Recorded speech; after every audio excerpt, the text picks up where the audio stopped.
All student, उम्मीद करता हूँ कि आप सभी बहुत अच्छे से हो जी। आज हम एक नए अध्याय की ओर बढ़ेंगे। हमने तो पिछले कई दिनों से फिजिक्स पढ़ रहे हैं, जिसमें से चैप्टर हमने कंप्लीट कर डाला और आज हम एक नए चैप्टर की ओर बढ़ेंगे जिसका नाम है गतिमान, आवेश और चुंबकत्व। ये अध्याय 4 है, ठीक है। चैप्टर का नाम है गतिमान, आवेश और चुंबकत्व। और क्या जी? चुंबकत्व। देखिए, पहला जो चैप्टर है, आज ये मेरा इंट्रोडक्शन पार्ट होगा। आज मैं आपको इस चैप्टर के बारे में इंट्रो दूंगा, तो आप लोग समझिएगा कि ये क्या है। ये चैप्टर बड़े ध्यान समझना। फिजिक्स हार्ड नहीं है, या आपको या तो समझना नहीं आता या आप समझना नहीं चाहते। जितने दिन से पढ़ रहे हो फिजिक्स, झूठ नहीं बोलना, हार्ड लग रहा है क्या? बहुत ज्यादा। आप प्रैक्टिस नहीं कर रहे हैं, क्यों सर? हार्ड है क्या फिजिक्स? जो भी आप लोगों को मैंने जो भी पढ़ा है पिछले चैप्टर में, जो भी सेलों का संयोजन पढ़ा है, ठीक है, आपको मीटर सेतु पढ़ाया, जॉकी की सहायता से ऐसे छुआ, तो हर चीज बताया। अगर आप ध्यान से उसको देखे हो, समझे हो, तो आपको इजी है वो। अगर आप ध्यान से समझे नहीं हो तो आपके लिए वो क्या है? आ रहे नहीं समझ में? समझे कि नहीं? तो गतिमान, आवेश और चुंबकत्व, इसके पहले आपने धारा पढ़ा था, विद्युत धारा पढ़े थे कि नहीं? विद्युत धारा कितने प्रकार के होते हैं? कितने? बोलो। 2 प्रकार की, एसी और डीसी करंट, जानते होंगे, ठीक है। विद्युत धारा कितने प्रकार के होते हैं भाई? 2 प्रकार। एक होता है प्रत्यावर्ती धारा, एक होता है दिष्ट धारा, ठीक है। आ रहा है समझ में? तो इस पूरे चैप्टर में आगे के जो चैप्टर है, चैप्टर आई थिंक 6 है, 6, 7, उसमें एक बहुत बड़ा कॉन्सेप्ट है प्रत्यावर्ती धारा पर, एसी करंट। बहुत बड़ा हम पढ़ेंगे, ठीक है, बहुत लंबा पढ़ेंगे इसके बारे में, और थोड़ा इसके अकॉर्डिंग इसका कम पढ़ेंगे उसी चैप्टर में, ठीक है। जब भी मैं धारा की बात करूं इस चैप्टर में, ध्यान से सुनना। देखिए, इसका ये कैसे कैसे प्रभाव अगर प्रदर्शित करता है, अगर आपसे बोला जाएगा तो आप बोल सकते हो कि ये अधिकतर सिर्फ और सिर्फ उष्मीय प्रभाव। अगर आपसे पूछेगा प्रत्यावर्ती धारा किस प्रकार का प्रभाव प्रदर्शित करता है, तो उष्मीय प्रभाव। लेकिन ये चुंबकीय प्रभाव, रासायनिक प्रभाव और उष्मीय प्रभाव, तीनों चीजें दर्शाता है। तो जब भी मैं धारा की बात करूं इस पूरे चैप्टर में, तो तुम समझ जाना कि चंद्र सर किस धारा की बात कर रहे हैं यहाँ पर? बोलो, समझ में आया? DC current, DC direct current, ठीक है। समझे कि नहीं? अगर मैं धारा बोलूं तो मैं किस धारा की बात कर रहा हूँ? ठीक, समझ में आप लोग को? ठीक, तो पहला चलिए हमारा टॉपिक है, यहाँ तक समझ गए? धारा बोलूंगा तो कैसी धारा? चलिए, ऑर्स्टेड, ठीक है। ऑर्स्टेड एक वैज्ञानिक है। कौन थे? ऑर्स्टेड का प्रयोग। हमारा टॉपिक क्या है? ऑर्स्टेड का प्रयोग, ठीक है। एक वैज्ञानिक थे ऑर्स्टेड, जो है 1820 में डिस्कवरी किए थे। ये कहाँ के वैज्ञानिक थे? तो डेनमार्क के। कहाँ के? डेनमार्क के ये वैज्ञानिक है, ठीक है। ऑर्स्टेड ने एक प्रयोग किया। देखिए, जितने भी फिजिक्स में जितने भी इन्वेंशन हुए हैं, जानते हो सब गलती से हुआ है। कि आप न्यूटन के ही ले लो, कि आप लोगों ने सुना हो कि सेब गिरा तो उनको ऐसा नहीं कि सेब पहली बार गिरा था, ठीक है। ऐसा थोड़ी कि सेब पहली बार गिरा होगा, जिस दिन से गिरा उस दिन से लोग खाए, ऐसा थोड़ी है। सेब गिरते आ रहा था, लेकिन बात है कि उनके मन में चेतना तभी आई। जैसे विवेकानंद जी ने कहा ना कि जब जागो तब सवेरा, इन्हीं ने कहा है ना, ठीक है। तो भाई, जितने भी फिजिक्स में जितने भी डिस्कवरी हुए हैं, वो सभी बाई मिस्टेक, गलती से हुआ है कि नहीं? चाहे कोई भी चीज आप लीजिए। तो ऑर्स्टेड डेनमार्क के जो वैज्ञानिक थे, अपने लैब में काम कर रहे थे। क्या कर रहे थे? ये एक चालक तार, क्या है? चालक तार। कोई भी कॉपर ऑपर का तार हो, चालक तार है। इनके टेबल में ना एक चुंबकीय सुई रखा हुआ था। क्या रखा हुआ था? ठीक है, जरा ध्यान सुनना, मैं क्या पढ़ा रहा हूँ। ऑर्स्टेड का नियम क्या है, इसको आपने पहले भी पढ़ा है, 10वीं 9वीं में पढ़े होंगे, लेकिन याद नहीं होगा आपको, ठीक है। तो ऑर्स्टेड नामक जो साइंटिस्ट थे, वो किसी और चीज की डिस्कवरी कर रहे थे। कहाँ? अपने लैब में। कौन कर रहे थे ऋषिका? ऑर्स्टेड, ठीक है। तो जब इन्होंने इस तार पे, इस वायर पे क्या फ्लो किया, क्या प्रवाहित किया, करंट, धारा प्रवाहित किया। धारा मतलब याद रहेगा ना, ठीक है।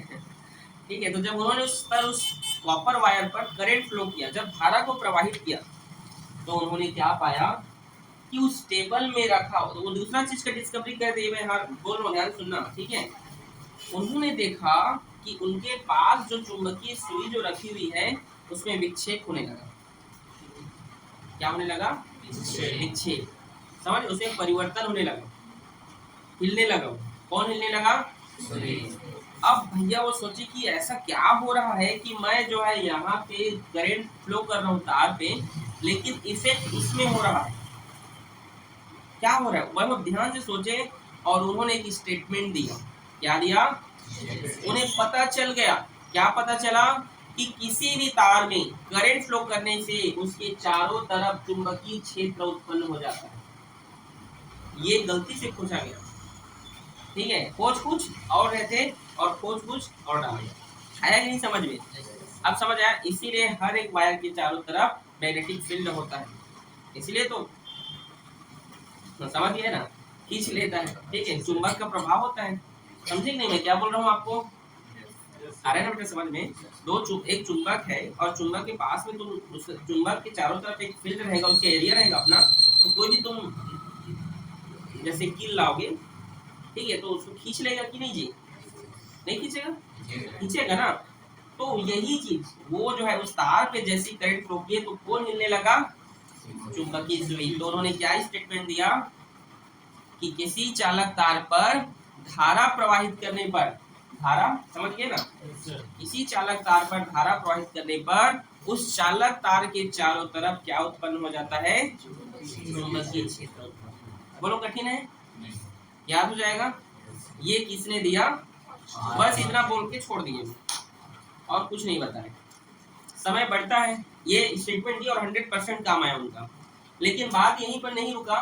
अलग अलग वैज्ञानिक पैदा हुए, सभी ने अपना अपना दिमाग लगाया। एक और वैज्ञानिक पैदा हुए जिनका नाम है एम्पियर। नाम तो सुना ही होगा आप लोगों ने, नहीं सुने हो? एम्पियर के तैरने का नियम। किसका? एम्पियर क्या? तैरने का नियम, या इसको तैराकी का नियम कहते हैं। किसने दिया था? तो एम्पियर। एम्पियर जानते हो ना, किसका मात्रक है? पढ़ाया हो ना।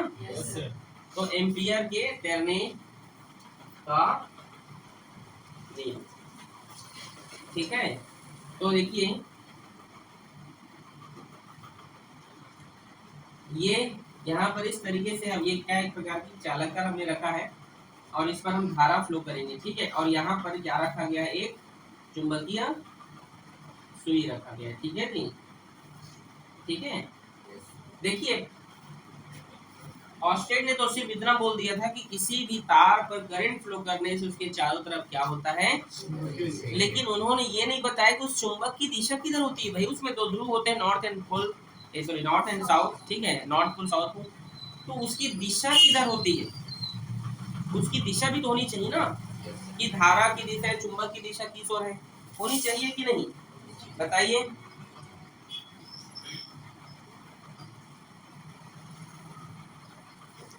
चलिए देखते हैं, ठीक है। तो यहाँ तक किसी कोई दिक्कत है? समझे कि नहीं? एम्पियर के तैरने का नियम क्या है? तो देखिए, ये क्या है? एक चालक तार है, और इस यहाँ पर क्या रखा हुआ है? एक चुंबकीय सुई रखा हुआ है, ठीक है। और यहाँ पर कोई व्यक्ति जो है उस तार की दिशा से क्या हो रहा है? तैर रहा है। आदमी है, ठीक है। आ गया समझ में? ठीक है। ये इसका तैर रहा है, मतलब ये अगर चालक तार है तो ऐसे तैरेगा, मतलब ये लेफ्ट साइड होगा या राइट साइड होगा?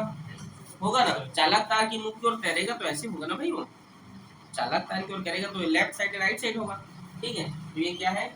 इसका लेफ्ट साइड, और ये क्या है? इसका राइट साइड, ठीक है। चालक तार की ओर मुंह करके आप चाहे तो यहाँ से भी तैरा सकते हैं, कोई दिक्कत नहीं है इनको। जहाँ से भी आप चित्र बना के तैराइए, निकलेगा वही जो भी बताऊंगा, ठीक है। यहाँ तक किसी कोई दिक्कत? स्टेटमेंट बड़े ध्यान से समझना। यदि कोई तैराक, यदि कोई स्विमर, तैराक अपना चेहरा चालक तार की ओर करके तैरता है। किसकी ओर करके? तो उसमें प्रवाहित धारा, की ओर तैरे तो तैराक के बाएं हाथ में उत्तरीय ध्रुव होगा। क्या होगा? ठीक है। और दाएं हाथ की तरफ दक्षिणी ध्रुव होगा। दाएं हाथ की तरफ दक्षिणी ध्रुव। सिंपल से ये है कि यदि आप जो है इसके मतलब अगर जो है चालक तार को मुंह करके अगर वो तैरेगा तो लेफ्ट साइड में होगा आपका नॉर्थ और राइट साइड में होगा साउथ। समझ में आया? यही चीज तो देखो, ऑस्टेट ने सिर्फ बताया था चुंबकीय क्षेत्र, लेकिन उस चुंबकीय क्षेत्र की दिशा बताने वाले कौन थे? एम्पियर। याद रहेगा? और अच्छा, एम्पियर को आप लोग को समझाने के लिए ऐसा ऐसा उन्होंने नियम दिया था, नहीं तो वैज्ञानिक थे, लोगों को भी तो समझाना था ना, तो इसीलिए उन्होंने तैरने के कॉन्सेप्ट से समझाया कि जब भी मैं तैरूंगा और चालक तार है तो चालक तार, अगर चालक तार है सामने में, तो मेरा जो लेफ्ट हैंड होगा वो नॉर्थ दिशा को बताएगा और मेरा जो राइट हैंड होगा वो साउथ को बताएगा। ठीक है, वो चालक, वो चुंबकीय क्षेत्र की दिशा को बता रहे हैं। इसको बताएगा कि कॉपर तार के लेफ्ट साइड जो है, समझ गए? मतलब नॉर्थ किधर होगा और साउथ किधर होगा किसी भी चुंबक में, किसी भी चालक तार का, वो उन्होंने बताया। समझ आ रहा है? आया कि नहीं? समझे जी? इसी को और समझाने के लिए एक और वैज्ञानिक का नाम था मैक्सवेल। क्या नाम था? उनका भी एक नियम देखिएगा। ठीक है,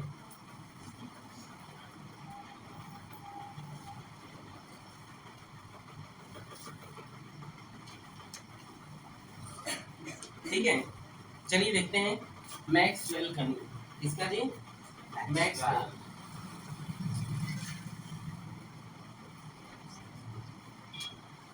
मैक्सवेल का नियम।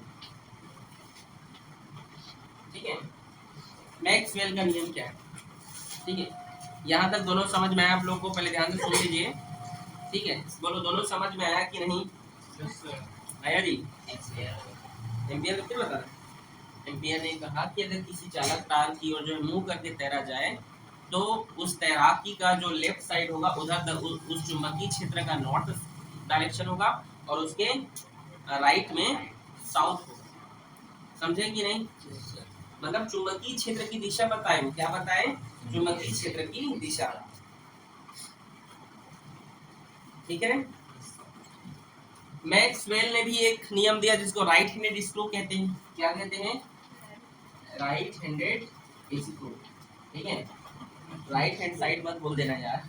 ठीक है, तो एक स्क्रू बना रहा हूँ सबसे पहले मैं। ठीक है, देखो मुझे उतना अच्छा चीज का बनाना नहीं आता, लेकिन आप लोग समझना।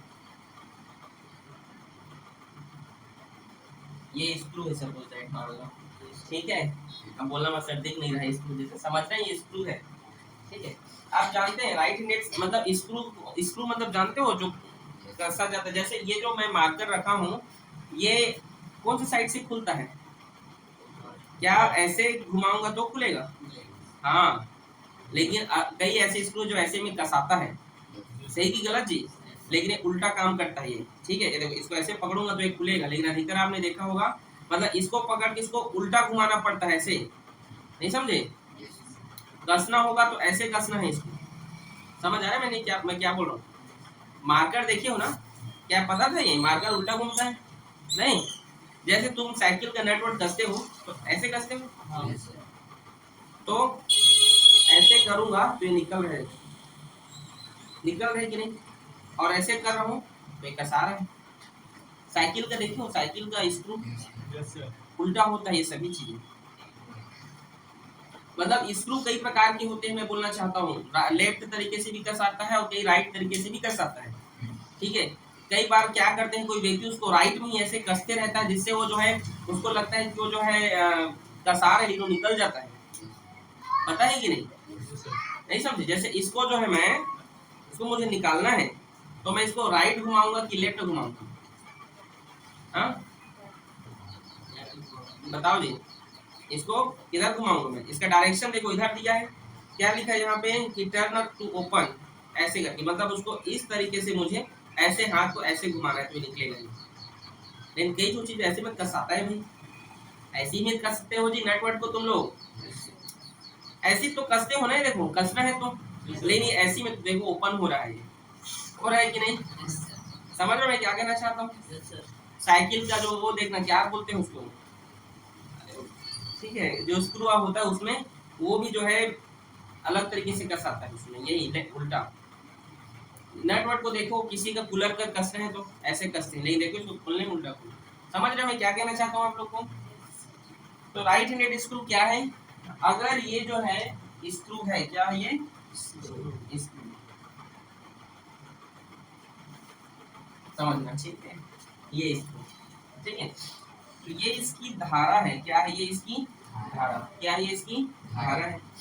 तो जब इसको कसा जाएगा, इसको राइट हैंडेड, ये देखो यही ना, जब इसको कसा जाएगा तो ये धारा नीचे की ओर इस तरीके से जाता जाएगा, तो ये धारा की दिशा, और ऊपर जिस तरीके से उसको घुमाया जाएगा ये क्या करेगा, ये है उसका चुंबकीय बल या चुंबकीय क्षेत्र की दिशा को बताएगा। ये मैक्सवेल ने नियम दिया। मैक्सवेल ने स्क्रू की सहायता से, किसकी सहायता से, स्क्रू की सहायता से किसी चालक तार के चुंबकीय क्षेत्र के बारे में बताया कि उस चुंबकीय क्षेत्र में अगर धारा इस प्रकार से प्रवाहित हो रहा है तो स्क्रू की सहायता से हम कसेंगे तो धारा नीचे की ओर, और जो है उस जो नट है उसको अगर हम इस तरीके से अगर हम कसे जाएंगे तो वो जो ऊपर का जो डायरेक्शन है ये उसके चुंबकीय क्षेत्र को क्या करता है, दर्शाता है। समझ आ रहा है? फिर समझना, एक बार ध्यान से बोल रहा हूँ, ठीक है, ध्यान से सुनना, ध्यान से बोल रहा हूँ, ठीक है। ये स्क्रू है, मैक्सवेल ने स्क्रू की सहायता से जो है चुंबकीय क्षेत्र की दिशा के बारे में बताया था। यदि मान लो किसी चालक तार में तुम धारा प्रवाहित कर रहे हो तो स्क्रू को जब कसते हैं तो स्क्रू जो है अंदर की ओर जाता है, तो वो उसकी धारा की दिशा होगा। बोला किसी भी चालक तार, अब चालक तार से अंदर की ओर कैसे कैसे, ये मत सोचना, वो एग्जाम्पल से समझा रहे हैं आपको। धारा की दिशा नीचे की ओर, और उसके ऊपर जो होगा, मतलब ये चालक है तो चुंबकीय क्षेत्र ऊपर में तो होगा ना, और अंदर में जो है करंट होगा उसका। समझ आया? वही चीज वो बताए। अब समझे आप लोग? तो उसको कैसे समझा, धारा की दिशा को समझाने के लिए इस प्रकार से, मतलब देखो इस प्रकार से घुमाए ना, इस प्रकार से मतलब चारों तरफ जो है क्या होगा, उसके चुंबक का प्रभाव रहेगा, किसके, चुंबकीय क्षेत्र का। किसी भी चालक तार में धारा प्रवाहित करोगे तो जो है उसके चारों तरफ जो है चुंबकीय क्षेत्र प्रदर्शित होगा, और उसको मैक्सवेल ने स्क्रू की सहायता से बताया था। बोलो समझ में आया? उन्होंने क्या बताया स्क्रू की सहायता से? देखो जितने भी चीज है ना सब इंग्लिश में बना हुआ है, इसलिए थोड़ा हिंदी का टर्मिनोलॉजी आप लोगों को समझ में नहीं आने वाला, लेकिन अधिकतर सब कुछ इंग्लिश में अधिकतर हुआ है, तो ठीक है समझिएगा आप लोग। स्क्रू की सहायता से जो है उन्होंने इसको बताया, ठीक है, कि जब स्क्रू को ऐसे कसते हैं तो जो ऊपर जो केप होगा वो चुंबकीय क्षेत्र का डायरेक्शन बताएगा, धारा नीचे की ओर कसा रहा है, इसका मतलब क्या है कि वो जो है धारा को बता रहा है, जो नीचे का जो नुकीला भाग है। बोलो समझ में आया?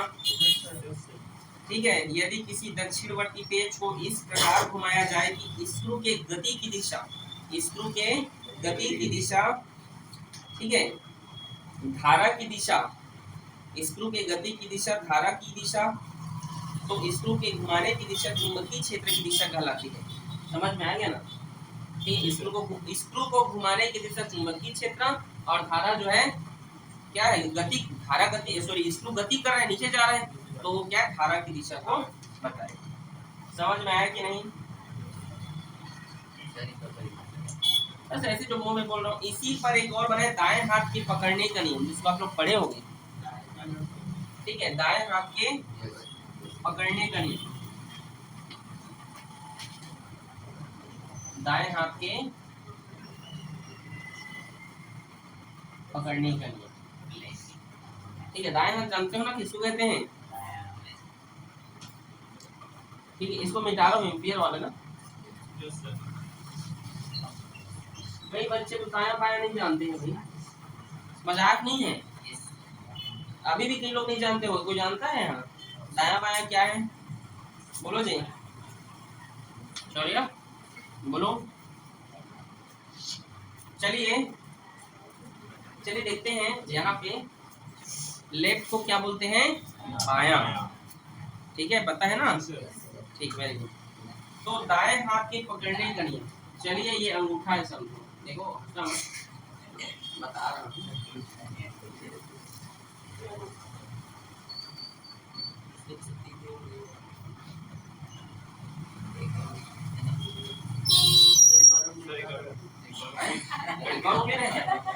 यार समझ समझ जाओ जी। ये समझो, ठीक है, ये ऐसे रहता है, ठीक है, समझ, कटा हुआ हाथ, अरे यार ये उंगली ही समझो, ठीक है, आ रहा है समझ में? ये उंगली है, ये 1 2 3 4 चार तो है रे, ठीक है, मुड़ा हुआ है हाथ, ऐसे समझो, ठीक है, ये देखो कैसे है ये, ठीक है, समझ गए ना? तो ये क्या बोलना चाहते हैं, ये दाएं हाथ के पकड़ने के आपने 9वीं 10वीं में पढ़ा होगा, क्या था बताओ तो कोई, किरण बताओ। हाँ जो ये, हाँ बोलो, ये जो अंगूठा है, ये जो क्या है, ये धारा की दिशा को बताता है, करंट को, आई को बताता है, किसको, और ये जो उंगली जो मुड़ा हुआ है, ऐसे जो मुड़ा हुआ है, कटा हुआ हाथ जो आप बोल रहे हो, ये जो है चुंबकीय बल को बताता है, किसको बताता है जी, बी लिख दे रहा हूँ, बी, ठीक है, ये चुंबकीय बल की दिशा को बताता है, ठीक है, चुंबकीय बल की दिशा, ठीक है, आ रहा है समझ में, चुंबकीय बल को बताता है, समझ गए? तो जब भी आएगा पूछेगा दाएं हाथ बाएं हाथ का नियम, दाएं हाथ का नियम बताओ, अरे यार दाएं हाथ की पकड़ने के धारा, अंगूठली तरह से अंगूठा धारा की नियम, धारा की दिशा को बताता है, और चुंबकीय क्षेत्र की दिशा, ये उंगली मुड़ा हुआ बताता है, कहानी खत्म, बस मिल गया 2 नंबर। लेकिन चित्र बनाना भाई, ऐसा चित्र से और अच्छा बना सकते हो, लेकिन तुम लोग जानोगे, ठीक है, समझे कि नहीं? यहाँ तक आपके ऊपर बढ़िया चित्र दिया है, वो बना लेना, ठीक है, ठीक है जी, ठीक है, दाहिने हाथ का नियम देखो यहाँ पर दिया है, ठीक है, दाएं हाथ के पकड़ने का नियम यहाँ पर दिया हुआ है, ठीक है, समझ रहे हो? ठीक है, यहाँ पे देखो लिखा है चुंबकीय बल को बताता है अंगूठा, सॉरी ये उंगली, और अंगूठा बताता है विद्युत धारा की दिशा, ठीक है, ठीक है, आपकी बुक में देखो बढ़िया बढ़िया अंगूठा दिया है ना, ठीक है, तो याद है तो अपना अंगूठा को इसे छाप देना वहाँ पे, ठीक है। चलो अभी कितने वैज्ञानिक के बारे में पढ़ लिए, लेकिन क्या इन तीनों वैज्ञानिक के गणित वणित बताया? तो मजा नहीं आया, और फिजिक्स क्या है, गणित के बिना अधूरा है कि नहीं? तो एक वैज्ञानिक पैदा हो गए जी, ठीक है। क्यों हंस रही है रजनी? हाँ बोलो रजनी, बोलो जी, रजनी क्यों हंसी? अब गणित आएगा।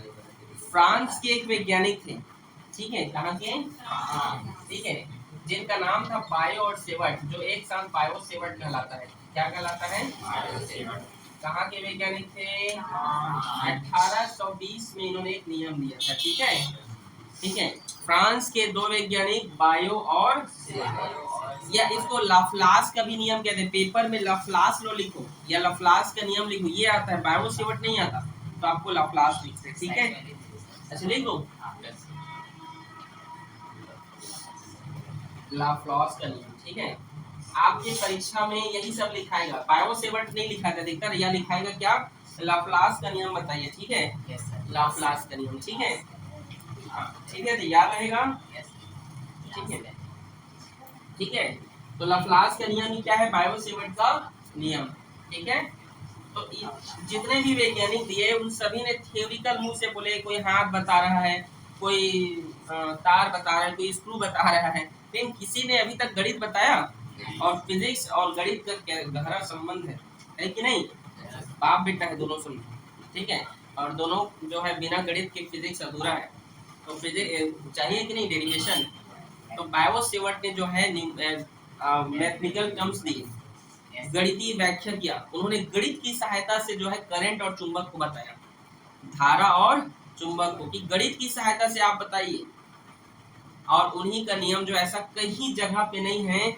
जहां पर ये चीज मेंशन ना हो, और लाप्लास या बायो सेवर्ट के नियम को ही जो है मेनली जो है माना गया, उनके कथन को समझा गया, और जो गणितीय व्याख्या दिए उस गणितीय व्याख्या का जो है हर न्यूमेरिकल्स में जो क्या आएगा आपका काम में, चाहे जेई हो चाहे नीट हो, ठीक है, चलिए देखते हैं, ये एक चालक तार है, क्या है ये, जिस पर क्या फ्लो किया गया है, इसकी कुछ दूरी पर एक बिंदु क्या है, डी है, जिसकी दूरी क्या है, यहाँ पर हम उस तार का अल्फांस लेते हैं जिसको हमने डीएल, मतलब ये पूरा लंबाई एल है, तो ये डी अल्पांश, ठीक है।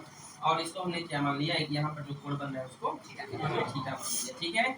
और यहाँ पर हमें क्या करना है, चुंबकीय क्षेत्र की तीव्रता जो है ज्ञात करनी, ठीक। यहाँ तक बोलो समझ आया? समझ आया कि नहीं जी? क्या बोला मैं? आ गया जी। एक चुंबकीय क्षेत्र तीव्रता ज्ञात करना है। तो यहाँ पे तुम्हें आप लोग स्टेटमेंट लिखना है, हिंदी में क्या लिखना है, स्टेटमेंट क्या लिखोगे बता रहा हूँ, ठीक है। डी बी प्रोपोर्शनल टू आई, इसका मतलब क्या है, डी बी प्रोपोर्शनल टू नहीं उल्टा, हाँ चलो ठीक, डी बी प्रोपोर्शनल टू आई, इसका मतलब ये लिखना है आपको कि अल्पांश में जो अल्पांश है, जो क्या है अल्पांश में उत्पन्न चुंबकीय क्षेत्र की तीव्रता धारा आई के समानुपाती होता है। समझे कि नहीं? क्या स्टेटमेंट लिखोगे कि अल्पांश में उत्पन्न चुंबकीय क्षेत्र धारा के समानुपाती होता है, लिखना पड़ेगा। अरे यार तुम लोग केमिस्ट्री के सर जैसे करवा दे रहे हो। अल्पांश में उत्पन्न चुंबकीय क्षेत्र, उत्पन्न धारा के क्या होता है, समानुपाती होता है। लिख लोगे धारा के समानुपाती, ठीक है। अगला स्टेटमेंट यहाँ पे लिखना, डीवी प्रोपोर्शनल टू डीएल, ठीक है। इसका मतलब क्या है, हाँ एक बार पहले सबको लिख दो, इसको equation number first, equation number 2, उसके बाद एक साथ ही बोलूंगा डीवी, पहले लिखवा ही देते हैं साथ साथ, ठीक है। यहाँ पर आप क्या लिखेंगे डीएल के साथ, ठीक है। अल्पांश में अल्पांश लिखेंगे आप उसको, अल्पांश, ठीक है। उत्पन्न चुंबकीय क्षेत्र, उत्पन्न चुंबकीय क्षेत्र अल्पांश के समानुपाती होता है। उत्पन्न चुंबकीय क्षेत्र अल्पांश के क्या होता है, समानुपाती होता है, ठीक है। तीसरा आप लोग लिखेंगे dB proportional to sine theta, ठीक है। साइन थीटा मतलब जिया, ये इसकी जिया है ना, इसको जिया कहते हो ना आप लोग, थीटा जिया, ये ऐसे वाला जिया नहीं पढ़े हो यार, जहाँ जो भी जिया जो भी, ठीक है ठीक है। अरे समझ में, तो क्या बोलोगे कि अल्पांश को उस रेखा से मिलाने वाली जिया के समानुपाती होते, अल्पांश को उस रेखा से मिलाने वाली कि क्या होता है वह समानुपाती, जिया के समानुपाती होते, जिया जो भी आप लोग बोलते हो, ठीक है।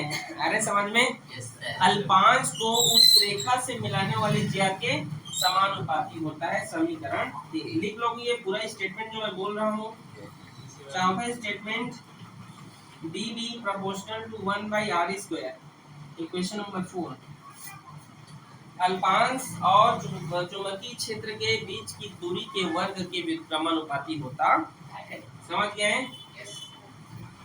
समीकरण 1 2 3 4 से लिख लेना। और dB proportional to I dl sine theta by r²। समझ में आया? आगे यहाँ पे लिख रहा हूँ, देखिएगा dB इक्वल्स टू, इस प्रोपोर्शनल टू के साइन को हटाओगे तो एक नियतांक लगेगा, इस नियतांक के बारे में आगे पढ़ाऊंगा, म्यू नॉट 4 पाई, क्या जी, into I dl sine theta by r²। आगे यही हमारा क्या फाइनल डेरिवेशन है। डियर स्टूडेंट याद रखना, mu naught 4 pi equals to होता है 10⁻⁻⁷, याद रखना, ठीक है, 10⁻⁻⁷। आज के लिए बस इतना ही हम रखते हैं, ठीक है। बाकी दूसरे दिन पढ़ाएंगे इन्हीं के कॉन्सेप्ट पर, जो है उन्होंने धारा की दिशा, चुंबकीय दिशा, हर चीज को बताया गणितीय व्याख्या से, ठीक है। किसने बताया जी? ठीक है, समझ में आ रहा है ना? धारावाही चालक के समीप किसी बिंदु पर चुंबकीय क्षेत्र की तीव्रता ज्ञात करने के लिए एक नियम दिया गया, जिसे बायो-सेवर्ट का नियम कहा जाता है, याद रखिएगा आपको, ठीक है, ठीक है।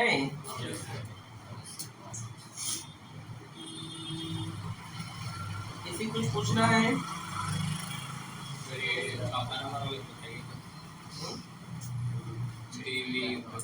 अल्पांश से चुंबकीय क्षेत्र की तीव्रता तक, जहाँ पर ज्ञात करना है चुंबकीय तीव्रता, वहां तक की दूरी उसके वर्ग के व्युत्क्रमानुपाती होता है। ठीक है, ऐसे कुछ पूछना है भाई, पूछ सकते हैं आप लोग। नहीं तो कल हम आगे कॉन्सेप्ट पढ़ेंगे। ठीक है, और बड़े बड़े डेरिवेशन है इसमें, इस चैप्टर में। ठीक है, तो उसको हम कल पढ़ेंगे। एम्पियर का डेरिवेशन है, एम्पियर का परिपथीय नियम है। ठीक है, बहुत डेरिवेशन है, कल पढ़ेंगे।